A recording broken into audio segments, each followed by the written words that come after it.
കേരളത്തിലെ ഒരു കമ്മ്യൂണിസ്റ്റ് മുഖ്യമന്ത്രി, കേരളത്തിലെ സാധാരണക്കാരായ ജനങ്ങൾക്ക് വേണ്ടി രൂപം കൊണ്ട ഒരു കമ്മ്യൂണിസ്റ്റ് പാർട്ടിയുടെ ഒരു വ്യക്തിയുടെ മകള്, അത് മാത്രമല്ല അവരെ മറ്റൊരു മന്ത്രിയുടെ ഭാര്യ കൂടിയാണ്. അപ്പൊ അവരുടെ കാര്യത്തിലെ കേരളത്തിലെ ജനങ്ങൾക്ക് അങ്ങേയറ്റം ഉത്കണ്ഠ. ഇവർ തെറ്റ് ചെയ്തിട്ടില്ലെങ്കിൽ അവരത് ബോധ്യപ്പെടുത്തട്ടെ എന്നുള്ളൊരു ചിന്താഗതി കേരളത്തിലെ ജനങ്ങൾക്കുള്ളത് കൊണ്ടാണ് ഈ വിഷയം ഇത്രത്തോളം ചർച്ച ചെയ്യപ്പെടുന്നത്. ഇന്ത്യയിൽ നടക്കുന്ന ആദ്യത്തെ മാസപ്പടി വിവാദമൊന്നുമല്ല ഇത്. ഇന്ത്യയിലെ കാശ്മീർ തൊട്ട് കന്യാകുമാരി വരെ നോക്കി കഴിഞ്ഞു കഴിഞ്ഞാൽ എല്ലാ സംസ്ഥാനങ്ങളിലും കൃത്യമായ മാനദണ്ഡത്തോട് ഒരു മാനദണ്ഡവും പാലിക്കാതെ തന്നെ ഇത്തരത്തിലുള്ള മാസപ്പടികൾ കൊടുക്കുന്നുണ്ട്. ഈ 1957 EMS മന്ത്രിസഭ അധികാരത്തിൽ കയറുമ്പോൾ ഈ കമ്മ്യൂണിസ്റ്റ് പാർട്ടിയുടെ ആസ്തി എന്തായിരുന്നു? അത് കേവലം ഞാൻ ഇന്ന് ഒരു മരണ വീട്ടിൽ പോയപ്പോൾ അവിടെ ഈ വിഷയവുമായി സംസാരിച്ച സമയത്ത് ഒരു മുതിർന്ന കമ്മ്യൂണിസ്റ്റുകാരൻ പറഞ്ഞിരിക്കുന്നത് പരമാവധി ഉണ്ടാവുക ഒരു 10 ലക്ഷം രൂപയുടെ ആസ്തിയാണ് ആ സമയത്ത് ഉണ്ടാകുക. പക്ഷെ ഇന്ന് ആ ആസ്തി ഡിക്ലെയർ ചെയ്ത ആസ്തി 400 കോടി കഴിഞ്ഞിരിക്കുന്നത് ഇവർക്ക് നോട്ടടിക്കാനുള്ള അനുവാദം റിസർവ് ബാങ്ക് കൊടുത്തത് കൊണ്ടൊന്നുമല്ല, ഇത്തരത്തിലുള്ള സംഭാവനകളിലൂടെ തന്നെയാണ്. അതിപ്പോ വേണമെങ്കിൽ പറയാൻ ലെവി ഒക്കെ വാങ്ങിയിട്ടാണ്, അല്ലെങ്കിൽ ബക്കറ്റ് പിരിവ് എടുത്തിട്ടാണ്. അതൊക്കെ നമ്മൾ പറയില്ല. ഇത്തരം സന്ദർഭങ്ങൾ വരുമ്പോഴുള്ള കേവലം ക്യാപ്സ്യൂളായിട്ട് മാത്രം കാണണം. ഇതിൽ ലക്ഷ്മി ഒരു കാര്യം ഇത്രയേ ഉള്ളൂ, വിശദീകരിച്ച് വഷളാക്കിയിട്ടുള്ള ഒരു സംഭവമാണിത്. അതുകൊണ്ടാണ് ഇത് ഇത്രത്തോളം ചർച്ച ചെയ്യപ്പെടേണ്ടതായിട്ട് വന്നത്. ഒരു ധന്വന്തരം ഗുളിക കഴിച്ചാൽ തീരാവുന്ന പ്രശ്നം ക്യാപ്സ്യൂൾ കൊണ്ട് ചികിത്സിക്കാൻ ശ്രമിച്ചതാണ് ഇതിന്റെ ഏറ്റവും വലിയ പ്രശ്നം ഉണ്ടായിരിക്കുന്നത്. സമൂഹ മാധ്യമത്തിൽ ഇത്തരം കാര്യങ്ങളോട് സപ്പോർട്ട് ചെയ്തിട്ട് അതിനെ ന്യായീകരിച്ചുകൊണ്ട് പോസ്റ്റ് ഇടുന്ന ജനങ്ങൾ മാത്രം ഇവരാണ് യഥാർത്ഥത്തിലുള്ള കമ്മ്യൂണിസ്റ്റുകാരെ എന്നൊരു അന്ധവിശ്വാസം ഇവരിൽ വന്നതാണ് ഈ പ്രശ്നങ്ങൾക്ക് മുഴുവനുള്ള കാരണം. അപ്പോ ധന്വന്തരം ഗുളിക കൊണ്ട് മാറാവുന്ന ഒരു അസുഖം ക്യാപ്സ്യൂൾ കൊണ്ട് ചികിത്സിക്കാൻ ശ്രമിച്ചു. ഇപ്പൊ അത് ഓപ്പറേഷൻ ചെയ്തിട്ടും മാറാത്ത അവസ്ഥയിലേക്ക് എത്തി എന്നുള്ള ഒരു ഗതികേടാണ് ഈ CPM സംബന്ധിച്ചിടത്തോളം ഈ പ്രശ്നത്തിൽ ഉണ്ടായിരിക്കുന്നത്.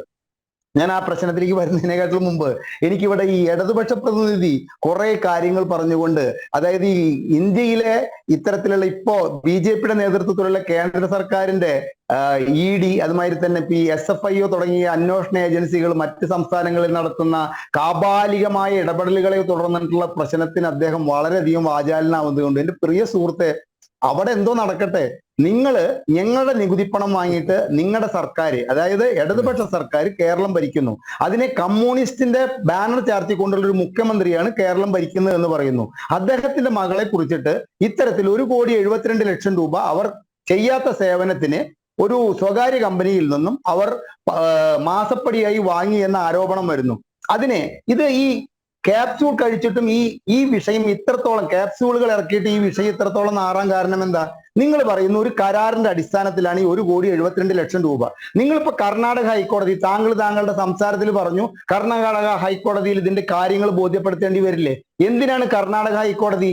ഇവിടുത്തെ കേരളീയ ജനങ്ങൾ ആവശ്യപ്പെടുന്നു. സീസറിന്റെ ഭാര്യ പരിശുദ്ധയായിരിക്കണമെന്ന് പറഞ്ഞപ്പോൾ ഹൈക്കോടതിയുടെ ഒറ്റ വാക്കിന്റെ മുകളിൽ ഒരു സംസ്ഥാനത്തെ ഒരു ധനകാര്യ വകുപ്പ് മന്ത്രി രാജിവെച്ച സംസ്ഥാനത്തെ ജനങ്ങൾ ആവശ്യപ്പെടുന്നു ഞങ്ങളുടെ മന്ത്രിയുടെ ഭാര്യ സംശുദ്ധയായിരിക്കണം എന്ന് പറഞ്ഞാൽ ആ ഒരു കരാറ് പുറത്തു വിടൂ എന്ന് പറഞ്ഞാൽ ആ കരാറ് പുറത്തു വിട്ടാൽ തീരുന്ന പ്രശ്നമല്ലേ ഉള്ളൂ.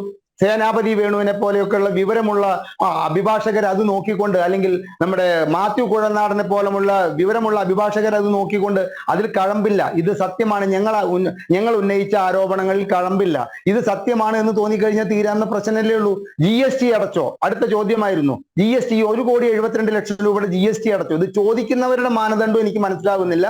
അതിന് ഉത്തരം പറഞ്ഞു, GST അടച്ചിട്ടുണ്ട്. എന്ത് GST അടച്ചിട്ടുണ്ട്? കരാറിന്റെ പുറത്ത് ഇന്ത്യയിൽ നിലവിൽ GST അടയ്ക്കാൻ പറ്റില്ല. ഇതിനൊരു ഇൻവോയ്സ് റൈസ് ചെയ്യണം. ആർക്ക് ഇൻവോയ്സ് റൈസ് ചെയ്യും? വീണ വിജയൻ താൻ നൽകുന്ന സേവനത്തിന് അവർക്ക് ഇൻവോയ്സ് റൈസ് ചെയ്യണം. അതിലാണ് ഈ GST കാണിക്കേണ്ടത്. ആ തുക കൃത്യമായിട്ട് അടച്ചോ എന്നറിയാൻ ആ ഇൻവോയ്സ് പുറത്ത് വിട്ടാൽ തീരുന്ന പ്രശ്നമല്ലേ ഉള്ളൂ. എന്തുകൊണ്ട് ആ ഇൻവോയ്സ് നിങ്ങൾ പുറത്തു വിടുന്നില്ല? റൂൾ 39 പ്രകാരം ഇൻവോയ്സ് പ്രകാരമേ GST അടയ്ക്കാൻ സാധിക്കുള്ളൂ. അത് ഇവിടുത്തെ എല്ലാ GST കൺസൾട്ടന്റുകളോടും ചോദിച്ചുകൊണ്ടാണ് ഞാൻ പറയുന്നത്. കരാറിന്റെ പുറത്ത് GST പിടിക്കാൻ പറ്റില്ല, കരാറിന്റെ പുറത്ത് TDS പിടിക്കാം, അല്ലാണ്ട് ഈ GST പിടിക്കാൻ പറ്റില്ല. അപ്പൊ ഇതിനെ ബാലിനെ പോലുള്ള കമ്മ്യൂണിസ്റ്റ് നേതാക്കൾ വന്നിട്ട് പറയുന്നു GST അടച്ചു. അതുമാതിരി തന്നെ അത് ഏറ്റുപിടിച്ചുകൊണ്ട് ധനകാര്യ വകുപ്പ് മന്ത്രി പറയുന്നു GST അടച്ചു. എന്ത് GST അടച്ചു? 1,72,00,000 രൂപയുടെ സേവനത്തിനാസ്പദമായ ബില്ല് വീണ വിജയൻ CMRL കൊടുത്തിട്ടുണ്ടെങ്കിൽ അതിന്റെ GST അടച്ചു എന്ന് ഞങ്ങളെ ബോധ്യപ്പെടുത്തൂ.